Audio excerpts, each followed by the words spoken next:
Kia ora koutou. We are live. I'm Mel Dakin here from Aphasia, New Zealand. We'll just take it slow for a moment while people come online with us. Please feel free to put up a comment to let us know that you're here.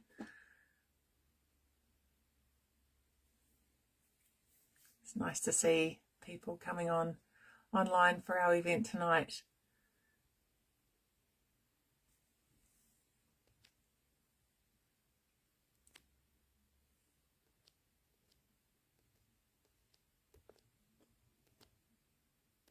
Just going to add Veronique so she can join this.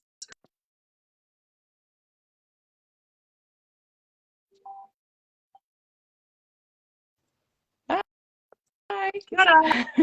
Good evening. How are you? Good. We've got it. We got it right tonight. Yeah.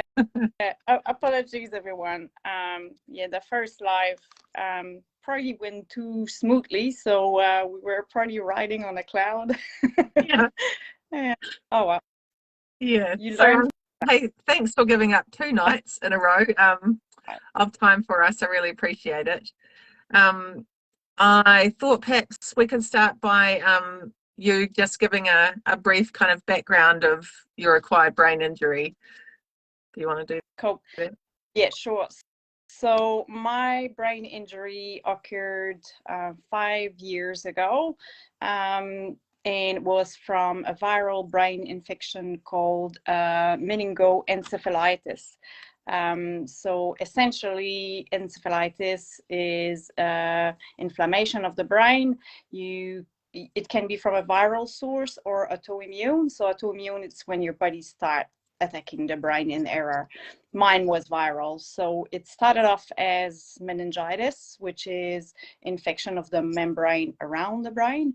And then just because I'm very lucky, it progressed. It went through that blood-brain barrier and inside the brain. And the inflammation is really what caused the brain damage. So I was misdiagnosed for about 2 weeks. And during that time, obviously, I didn't get to have antiviral medicine, which, potentially made the whole brain injury a little bit worse. I was making good, steady progress in recovery. And then 20 months following the encephalitis, I needed to have a general anesthetic to remove early cancer. And just because I'm very lucky again, I'm part of those statistics where you get a narcotic brain injury from the general anesthetic. So that pretty much brought me back in time to almost the very start of the recovery process from encephalitis. However, that time I wasn't bouncing back as quickly as well. And I guess all the symptoms, the challenges were just a notch higher. So it took a long time to get to where I'm at today. And it's just really through, talking to people within the community. And that's why I'm, really interested in doing those lives like tonight, because often it's by chatting to others that we get you're just cued to look at different options that are out there that we maybe haven't been made aware of. So so I'd say five and a half years almost. And for those who are new to the brain injury community, I'd say that the most progress I've made is in my last year or so. So from my 4th to my 5th year, I've seen a massive difference in terms of energy, of how my brain functions. I still have aphasia when I'm really tired, but I can function way longer before the slowed speech will start to occur. And it's just painting lots of small little changes here and there, really. Yeah, gosh, that's so great to share with people that, like you say, if they're new, they're starting their journey, there's a lot of rhetoric in the medical world, and I know you talked about that today on your reel, just that everyone talks about sort of the 2-year mark, Yeah. but Yeah. actually your recovery, just goes on for so much longer than that. And Yeah. and like you say, it can really take off in year 4, Yeah. Yeah. I mean, I didn't expect it at all. I've worked hard for it, but yeah. And that, I remember when I was around that 2-year mark, obviously I had that setback from the general anesthetic, but it is really hard when you have health professional telling you that, by 2 years, that's where it's at. That's where how you're Mm, gonna be. And it is far, far, far from the truth. You can still mm. make awesome progress years later. Oh, Yeah. that's so great to hear. Thank you. Um, So the reason we're here tonight is, Veronique puts out lots of really great blogs on her website, Weird Wonderful Brain, and you've done a lot of blogs around mental health. And so we're coming into the silly season, and so I reached out to you to see if we could get together and sort of share some of your experience and advice and tips around kind of this, what can be quite challenging period of the year for people. Yeah. So do you want to just talk to us a little bit about why and how the silly season is, challenging with a brain injury? Yeah, well, there's a lot going on, like over Christmas time, just to start with. And I guess in New Zealand, for us, it's also combined with the start of, the school holidays. So if you have kids, that's another layer that you have to consider on top of the holidays, which makes it a little bit harder. I think the busyness of this time of the year means that managing your fatigue can become, quite challenging. So that's probably one of the main aspects, because for me, when I start to, or if I lay off a little bit on my fatigue management, that's when, all the symptoms, all the remaining residual effect will start creeping in and increasing. So that's one of the things. Obviously, you've got a lot more parties, a lot more social time, which can be very challenging. And if you think about someone with aphasia who struggles to communicate, having all that added pressure in itself to know that you're going to have to go places and meet people, can add a layer of anxiety, which can further deplete, your brain energy as well. So, and a stress, because we all want to put our best foot forward. And aphasia has a way to knock people's confidence off a lot. Mm. Always been able to interact and communicate a certain way, and all of a sudden you've got all those barriers or limitations. You're very mindful of them. You know that they exist, and how do you, best manage them and find your way around. And then you have, people that are very understanding of your situation and mindful of working to make things easier for you in social situation. But there are people that are completely oblivious to, first, what aphasia is and how you can help people with aphasia to better function. So all those areas of sensory overload, so whether it's visual, auditive, the smells, that's something that when you have a brain injury, I think people don't realize how much harder like an injured brain has, to process all that sort of information. So again, that's another layer that gets added to the mix. Yeah, those social situations. I know in the aphasia world, we often talk about, the background noise, and at parties there's often music, and so a person with aphasia often has trouble, screening that out and focusing on just the talking. And so these social situations are often fraught with all these barriers to the communication, outside the person's control, aren't they? Yeah. And, you'll see the kids running around in the background when you're trying to engage in conversation, and all those little distractions makes it so much harder to focus on your verbal communication. So to me, I would have never thought that aphasia could affect me in that way, for quite a long time. I would avoid going to social situation. I didn't want to show myself as I was with aphasia. I didn't want to see myself on a video. I didn't want to hear myself talk. And I think it's probably a couple of years ago when I said, that's enough. You just can't keep living your life like that. You gotta, people who, the people who will care and understand your situation are the people you want to have around anyway. And you just gotta start making choices in terms and feeling more confident that I was trying my best. I am showing up, and there's a lot to say showing up when you have like a range of limitations, but with that others don't have to factor in at all. So it is a process though, isn't it?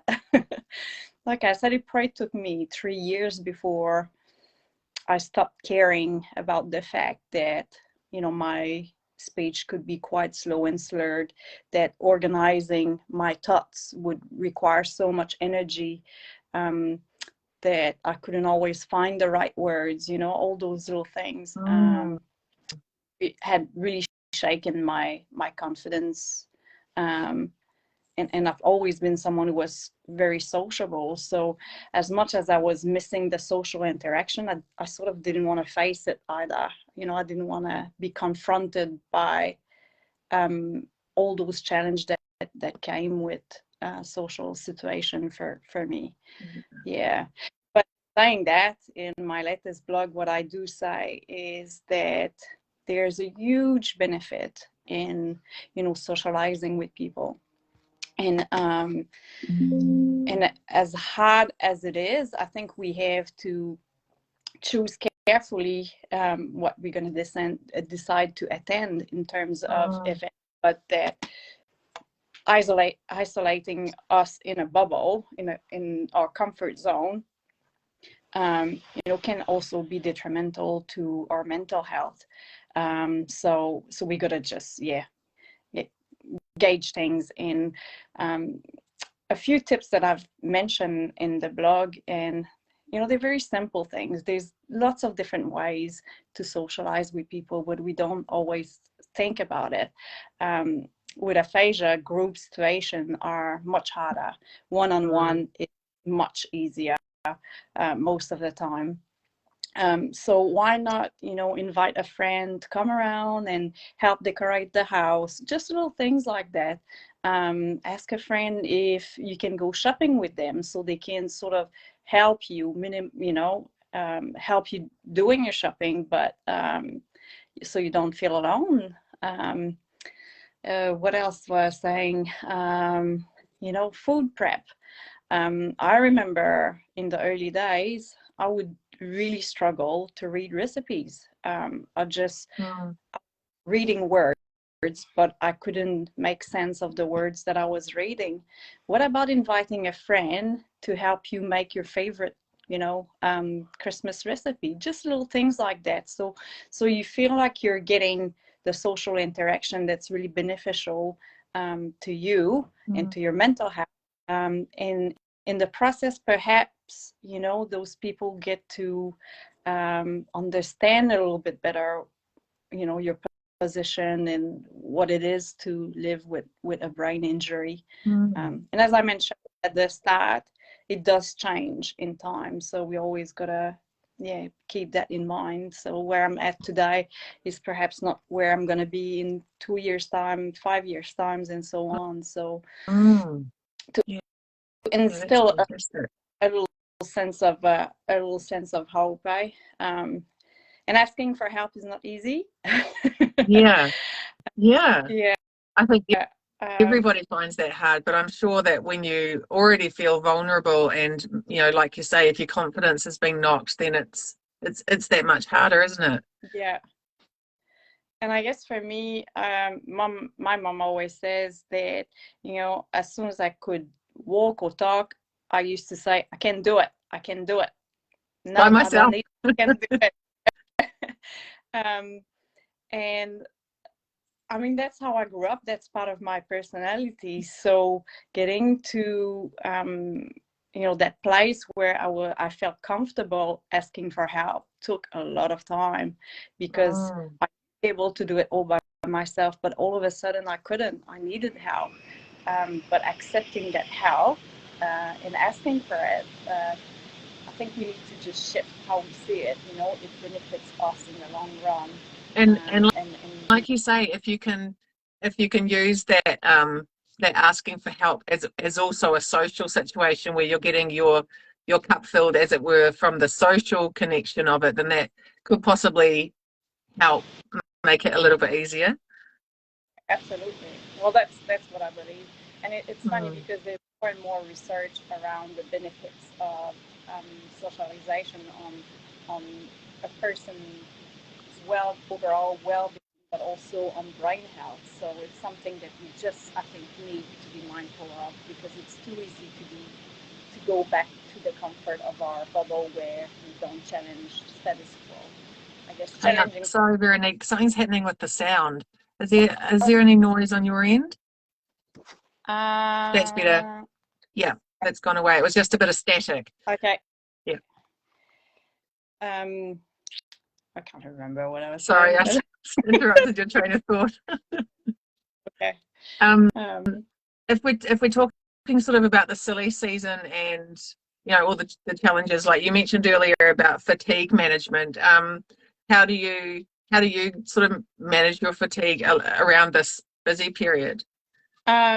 Yes. So I guess one of the key tools for me that I found is being mindful of when I start feeling like I'm running on adrenaline. That's usually a first sign that, I need to just quiet my mind, go to a quiet space, because when the adrenaline kicks in, to me, that's a sign that, like, I haven't got my fatigue management under control anymore. So, yeah, again, How does just that how does that present itself, that feeling of adrenaline? yes. So for me, it feels like almost I'm shaky. I want to go 100 miles per hour. I think I can go 100 miles per hour. Just like if everything gets an overdrive in my brain, in my body. So I've learned to recognize that. And for me, like, that's really important, because when I become aware of it, it means that I can try to control it. If I'm not aware that it's happening, there's not much I can do. And that's when you hit the wall and crash. And you can crash quite badly. So that's one of my first flag. When I do get fatigue, the first thing that happens for me, even 5 years on, is my speech starts to slow and slurred. So when that happens, I got to recognize that. And again, I just got to remove myself. Sometimes it's just 15-minute break to give your brain a little break, and then try again and see if it's done any good. And if it hasn't done any good, well, maybe I've waited too long to get that brain rest that I needed.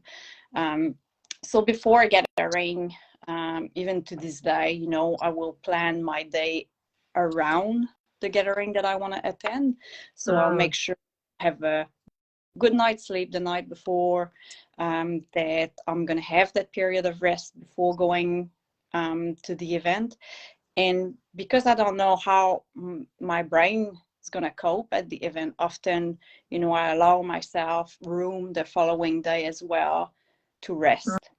So I don't plan big, because otherwise that's just added pressure that you put on yourself, which can drain your battery even further. So yeah, so the night before, during the day, having a quiet day or a rest, and then the following day just taking it easy, so that if my brain energy is depleted, but I'll allow myself room to recover as quickly as possible.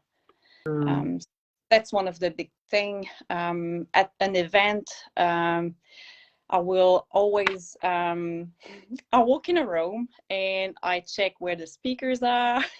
Yeah. I check where the quiet spots are. I always have my earplugs with me.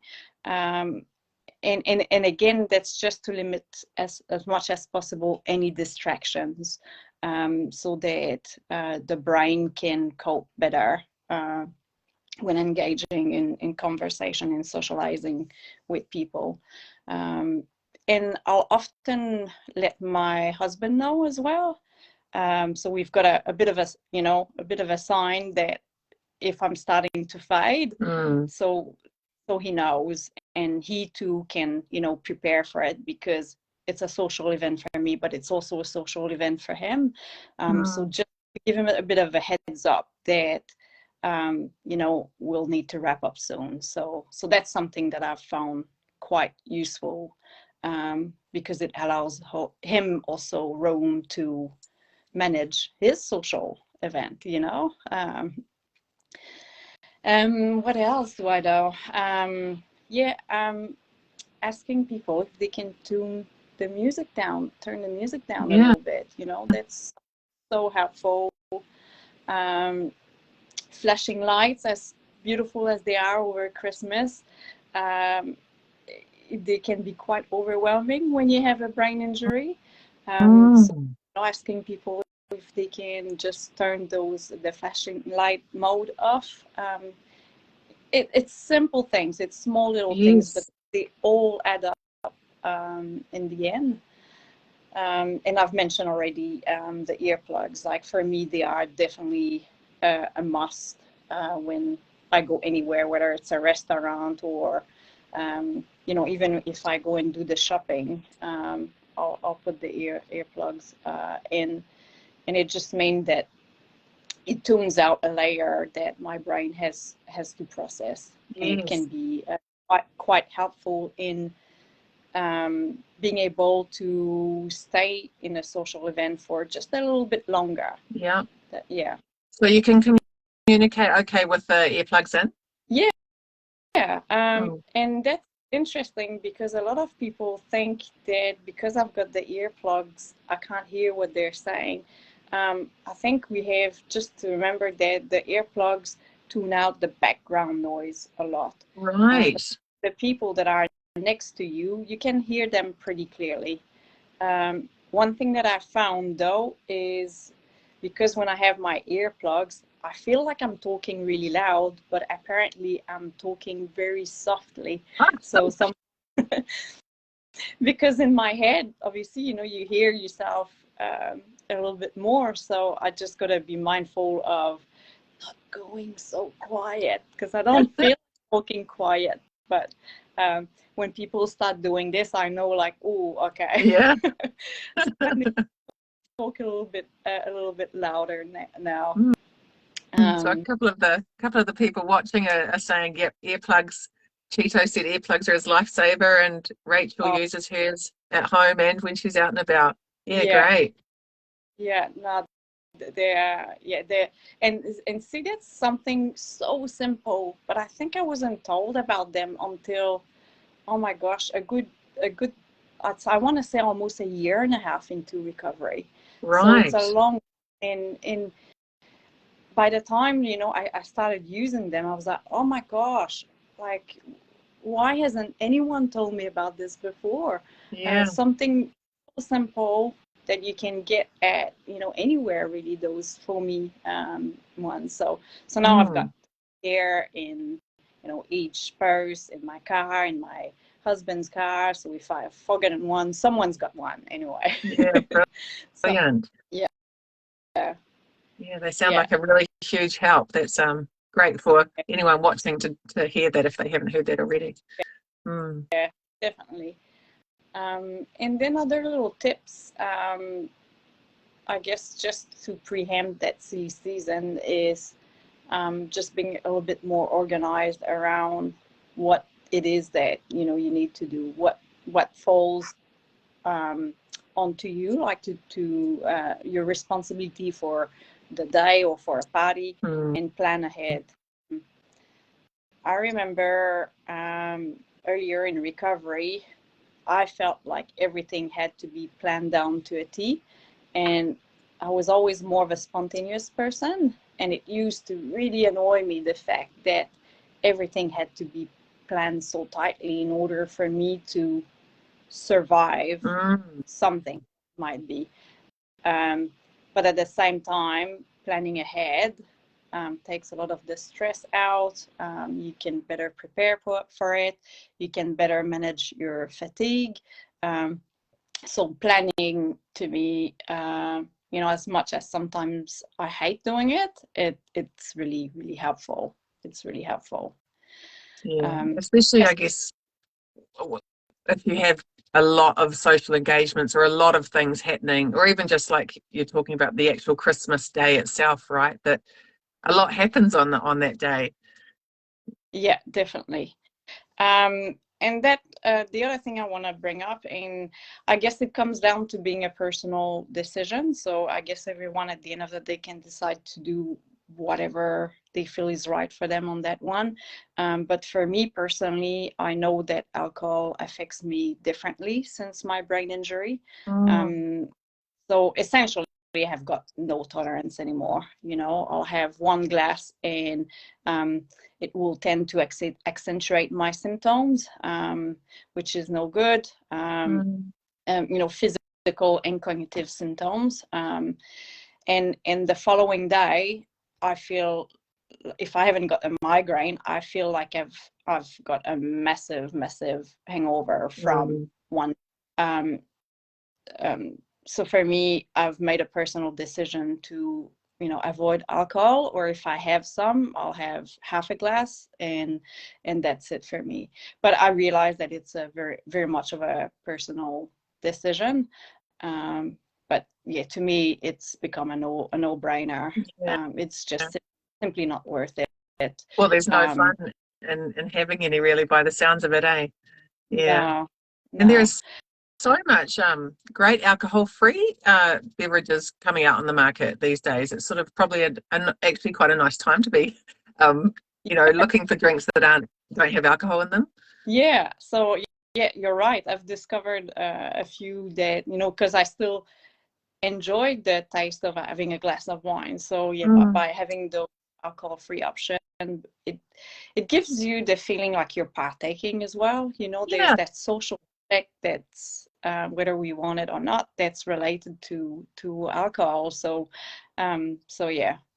But in that being said, I don't care if I walk around with a glass of water anymore. Yeah. I'm well hydrated. No, it doesn't anymore. And then prioritize. Accept that you might not be able to do it all, because the reality is that our brain battery is very different from what it used to be, and from everyone else that might be around us that do not have a brain injury. So prioritize according to what you feel is going to bring you value, and make you happy and bring you joy, really.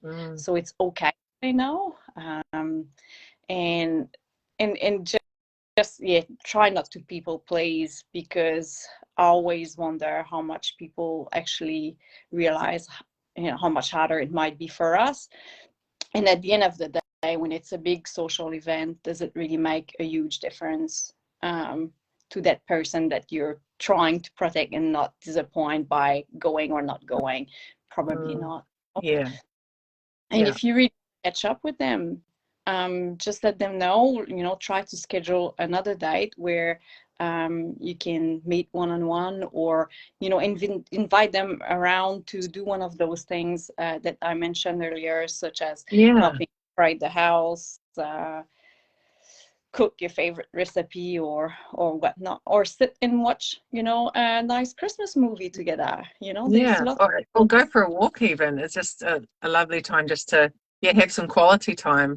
Because like you say, Yes. parties are very busy and you know, yeah, one-on-one is a lot more quality at the end of the day, isn't it? Yeah. Yeah. They are fun, you know, like I think in the first few years of my recovery, I was dreading the Christmas period, but now I've learned to rediscover it, and I really want to, you know, I see it as, well, it's a precious time as well. It's a very precious Yeah. time. And how can I make that accessible for me? How can I best manage it? Because you can manage, you know, certain aspects of it. So how can I best manage it so I fill my cup? And it might be that instead of being, you know, at an event for 4 hours, I'm there for 1 or 2 hours. Yeah. Yeah, but if I leave before I crash, then I come out of that event with the good memories, not the crash, right? So I get managing things differently is really important. Yeah, absolutely. Like you say, prioritizing and enjoying, isn't it? Yeah. Yeah, enjoying It's the really Christmas period. also a happy season. Yeah, that's right. A time Yeah. to connect and do lots of fun things. Yeah. Vera, I'm just conscious of the time. It's Yeah. we've used up our half hour very easily Yeah. tonight. For anyone watching, if you have any questions for Veronique or for myself afterwards, you please feel free to put them in the comments. Um, I was just going to run through a few specifically aphasia tips. We've kind of touched on most of them, I think, about the background noise, just to be mindful about that. Another thing for people with aphasia is to have pen and paper handy if someone's quite aphasic, and use that to communicate. And the other thing is to do things perhaps that aren't always language focused. So, you know, around Christmas time with the family, you can play games, you could sing songs, various things that aren't sort of language heavy, just to take the pressure off a little bit, I think is a nice thing to think about too. Yeah, and we've touched on everything else, so I think we've done a great job. One more as you were talking that came to mind is, and that's a tricky one, you know, to make sure that you allow a person who has a communication disorder, allow them more time. And I think that comes with being exposed to it, and like other people recognizing the signs of when things start to slow down, when, you know, you're not as, your cognition's slowly declining and so on. So it comes with practice from others, but you can also ask people who are really close to you to monitor and let other people know if you don't feel doing that. Because if you don't feel rush, that's not an extra stress that you have to try to manage, and you feel more comfortable, more relaxed. And if you're more relaxed, it's easier to communicate, to organize your thought, and so on. Yeah, fantastic. That's a really great advice. Thank you. So we might wrap things up, I think. So again, thank you so much for giving up your time and sharing all your wonderful knowledge and experience with us. If you haven't, anyone watching, please go and have a look at Veronique's website, weirdwonderfulbrain.com. Is that right? That's right. You're a prolific blogger. The blogs are just fantastic, and it's I guess it really shows your journey over the past 5 years and the things you've discovered and are still discovering. So yeah, I'd urge anyone to go and look at that. But once again, thank you, and enjoy your Christmas season. Yeah, happy holidays to everyone who's been sure, and hope to chat again in the new year. That would be great. Thanks, Veronique. Merry Christmas. Thanks. You too. Bye. Bye.